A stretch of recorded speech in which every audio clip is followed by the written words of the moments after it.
Assalamualaikum warahmatullahi wabarakatuh. Syekh Haji Abdul Muhyi dilahirkan di Mataram pada tahun 1650. Mataram di sini merujuk pada dua kemungkinan lokasi, yaitu di Lombok atau sebagai bagian dari Kerajaan Mataram Islam di Jawa. Ayahnya, Sembah Lebe Wartokusumo, adalah seorang bangsawan Sunda yang memiliki keturunan dari Raja Galuh Pajajaran, yang pada waktu itu tergabung dalam Kerajaan Mataram di Jawa.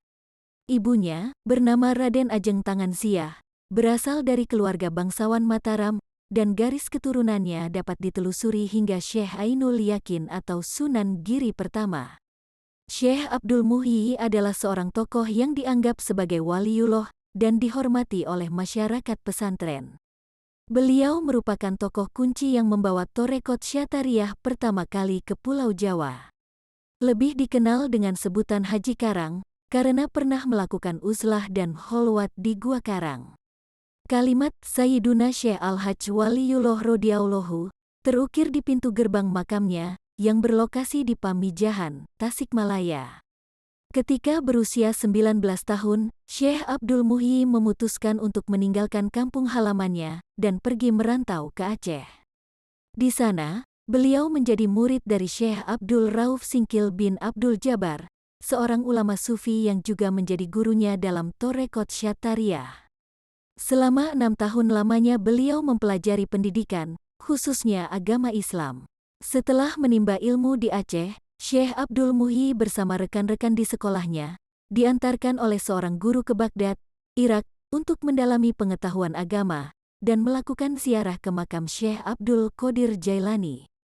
Beliau tidak berhenti dalam perjalanan mendalami agama Islam. Syekh Abdul Muhyi juga mengunjungi Mekah untuk melaksanakan ibadah haji, dan pada saat yang sama, beliau terus memperdalam pengetahuan agama Islam. Ketika berada di Mekah, Syekh Abdul Muhyi menerima wahyu melalui mimpi tentang kedudukan kerohanian dan keistimewaan yang akan diberikan kepadanya. Dalam mimpi tersebut, beliau diberi perintah untuk kembali ke tanah Jawa dan mencari sebuah gua.